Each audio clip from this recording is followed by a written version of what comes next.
കനത്ത മഴയിൽ തൊഴുത്ത് ഇടിഞ്ഞതോടെ പശുക്കളെ വീടിനുള്ളിൽ വളർത്തേണ്ട ദുരവസ്ഥയിലാണ് ഒരമ്മ. തിരുവനന്തപുരം പുളിയറക്കോണത്തെ ലീല എന്ന 80-കാരിക്കാണ് ഏക വരുമാനമാർഗമായ പശുക്കളെ വളർത്താൻ ഒരിടമില്ലാത്തത്. 5 അംഗ കുടുംബം കഴിയുന്ന വീടാണെങ്കിൽ ഏത് നിമിഷവും നിലം പൊത്താവുന്ന അവസ്ഥയിലാണ്. പുളിയറക്കോണം തെനവിളയ്ക്ക് സമീപം ലീല എന്ന ഒരു സ്ത്രീയുടെ വീട്ടിലാണ് ഞാനുള്ളത്. ഈ വീടിൻ്റെ അവസ്ഥ ദയനീയമാണ്. പക്ഷേ അതിനേക്കാൾ വലിയ ദയനീയ അവസ്ഥയാണ് ഈ കാണുന്നത്. 2 ആഴ്ച മുമ്പ് പെയ്ത ശക്തമായ മഴയിൽ തൊഴുത്ത് ഇടിഞ്ഞു വീഴുകയും തുടർന്ന് പശുക്കളെ കെട്ടിയിടാൻ സ്ഥലമില്ലാതെ ആവുകയും ചെയ്തു. അതിനുശേഷം ഇപ്പോൾ ഈ പശുക്കളെ വീടിനുള്ളിലാണ് നോക്കുന്നത് എന്നുള്ളതാണ്. ഈ പശുക്കളുടെ പാലും അടക്കം വിറ്റാണ് ലീല ജീവിക്കുന്നത്. തൊഴുത്തിടിഞ്ഞു വീണുകൊണ്ടാണ് പശുക്കളെ കാത്ത് കിട്ടിയേക്കുന്നല്ലേ? എന്ത് പറ്റിയതാ? ശരിക്കും മഴയത്തിടിഞ്ഞു വീണതാണ്? മഴയത്തിടിഞ്ഞ് പറ വന്ന് വീഴുന്നു. ഞാൻ ആറ്റുങ്ങൾ ഉറക്കമായിരുന്നു അവിടെ. ഞാൻ ഇവിടെ ഉണർന്നു കിടന്നു. വീട്ടിൽ വേറെ ആരൊക്കെയാ ഉള്ളേ? എൻ്റെ മരുമായി, എൻ്റെ മോക്ക് 2 പിള്ളേർ. വീടിപ്പോഴും ശോചനാവസ്ഥയിലാണല്ലോ തന്നെ.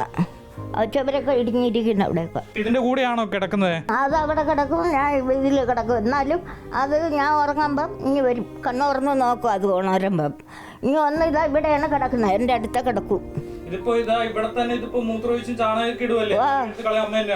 ഞാൻ തന്നെ ഇതിനിപ്പോ ഇന്ന് വൃത്തിയാക്കിയല്ലേ ഇവിടെ കെട്ടാക്കൂ. രാവിലെയും ഉച്ചയ്ക്ക് 2 നേരമൊക്കെ വൃത്തിയാക്കും ഞാൻ ഇവിടെ. അക്ഷരാർത്ഥത്തിൽ ഒരു തൊഴുത്തിന് സമാനമായി മാറിയിരിക്കുകയാണ് വീട് എന്നുള്ളതാണ്.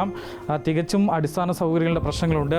മതിൽ ബലക്ഷയമുണ്ട്. ഈ മതിലൊക്കെ എപ്പോൾ വേണമെങ്കിലും ഇടിഞ്ഞു വീഴാവുന്ന ഒരു അവസ്ഥയിലാണ് ഉള്ളത്. നമുക്ക് ഈ ദൃശ്യങ്ങളിൽ നിന്ന് തന്നെ ഇതിൻ്റെ ഒരു ദയനീയ അവസ്ഥ കാണാൻ കഴിയും. 5 പേർ കഴിയുന്ന ഒരു വീട്ടിലാണ് ഇത് ഉള്ളത് എന്നുള്ളതാണ്. ഈ ഭാഗത്തായിരുന്നു ലീലാമ്മയുടെ ഈ പശുക്കളുടെയൊക്കെ തൊഴുത്തുണ്ടായിരുന്നത്. അത് ശക്തമായ മഴയിൽ ഇടിഞ്ഞു വീഴുകയും അതിലൊരു പശുവിന് പരിക്കേൽക്കുകയും ചെയ്തിട്ടുണ്ട് എന്നുള്ളതാണ് ലീലാമ്മ പറയുകയും ചെയ്യുന്നത്. എങ്ങനെയെങ്കിലും ആരെങ്കിലും സഹായിച്ച് ഒരു തൊഴുത്ത് കെട്ടിത്തരണം എന്നുള്ളതാണ് ലീലാമ്മയുടെ ആവശ്യം. വീഡിയോ ജേർണലിസ്റ്റ് സച്ചിൻ ചന്ദ്രയ്ക്കൊപ്പം റിപ്പോർട്ടർ ഡിയേഗോ ഇൻ റിപ്പോർട്ടർ, തിരുവനന്തപുരം.